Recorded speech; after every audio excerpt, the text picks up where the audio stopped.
Adieu cette équipe. Alors comment ça va?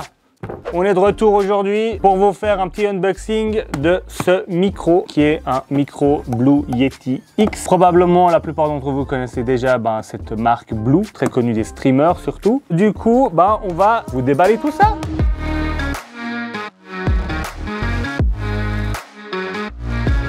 Voilà, tac tac, voilà c'est parti. Hop, on déballe tout ça. Hop, voilà. Ah, un autocollant. Attends frère, j'arrive. Toujours avoir un tournevis.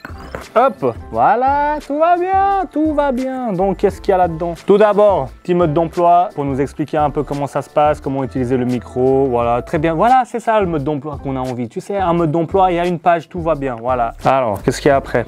De la mousse. Alors là, qu'est-ce qu'on a? On a un câble. Nous avons ici un câble USB qui va à un câble micro USB. Et le fameux, tu vois là, toi tu vois, on va déballer le micro, hop. En fait l'unboxing il est vite fait. Alors là on arrive avec le fameux micro, c'est quand même stylé à vous. Tu vois là, toi tu vois, tac tac, tu vois. Comme tu peux voir ici, tu as une prise jack où tu peux mettre ton casque directement, ça c'est pas mal. Et le câble micro USB qui va te permettre de brancher le micro directement à ton ordi. Du coup, si tu as envie de faire du podcast, du streaming, même faire de l'enregistrement professionnel, franchement c'est tip top. Je t'explique pourquoi.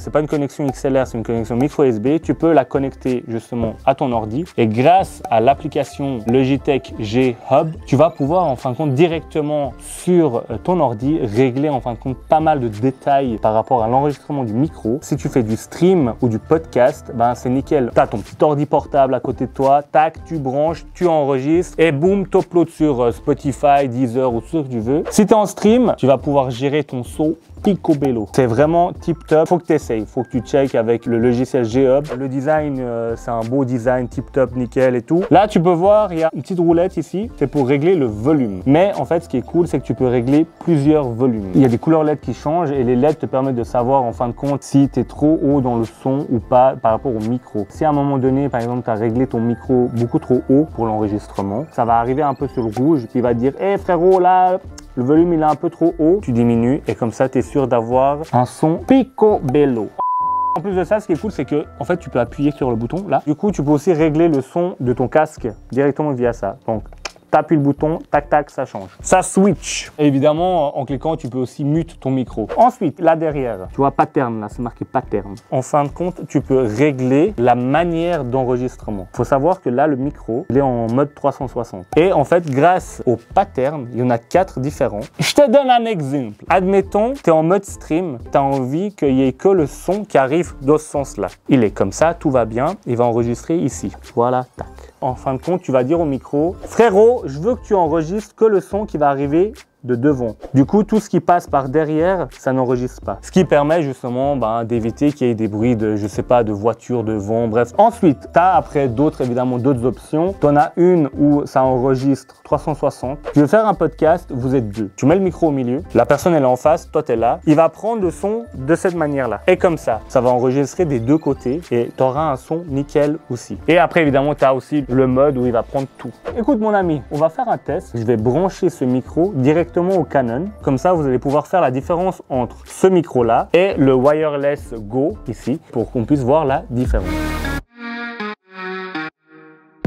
Alors, on est de retour. J'ai branché ce micro via le micro USB. J'ai simplement branché l'USB à la prise électrique. Tout va bien. La prise jack, en fait, qui est utilisée pour le headphones, les casques. J'ai pris cette prise jack que j'ai directement branchée à la caméra. Et du coup, maintenant, le son de ce micro est enregistré directement sur la caméra. Comme ça vous permet, en fin de compte, de voir la différence entre ce qu'il y avait avant. J'ai le Rode Wireless Go en ce moment-là. Et ce qu'il y a maintenant. Drop the mic!